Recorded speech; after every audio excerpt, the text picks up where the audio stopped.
1v1, but now facing each other. So with 1v1s, to start off with 1v1 tag. You can only tag your partner. If you tag your partner, they get 4 seconds to escape. Before then, the roles reverse.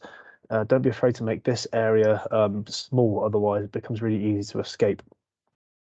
Progressions then.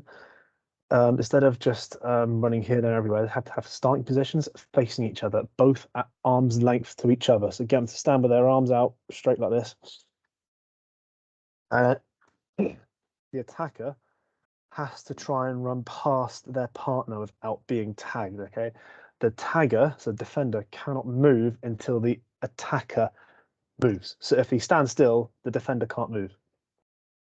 Okay, reset after a couple of goes, and encourage them to try and go past them, not just like, take a Titanic turn around them. Okay, try and encourage them to be clever and sneaky to try and get past the player. Okay, this can be anywhere in the area.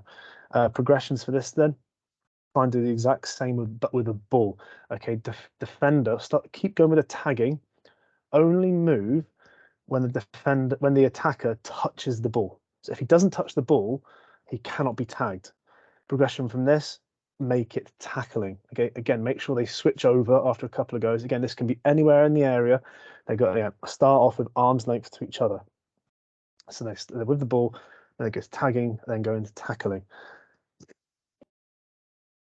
Progression to this then, make it like a line ball game. So the player with the ball has to start on the edge of an area, doesn't matter which one, and the aim is to dribble to the other side of the area. Same as before. The defender can only move and try and tackle or steal the ball when the attacker touches the ball. So if he doesn't touch the ball, so if he does a step over, he hasn't touched the ball, he can't be tackled. Okay, so this is where like you encourage them to try and be sneaky and clever and creative to try and get past. If the defender wins the ball, they dribble it back to the start line and make sure they switch over. Coaching points for this really is to encourage them to exaggerate their movements. You see if they understand what exaggerate means. Some will understand it, okay? Basically,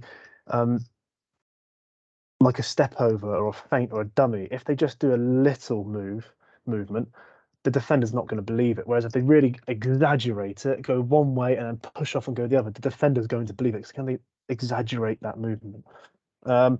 One thing I always say to players is, can they make the defender think they're going one way, when in actual fact they know they're going another way? Again, it's encouraging them to be clever, sneaky, creative. Okay, not us telling them the specifics, just seeing what they can come up with to move the defender to try and get across the area.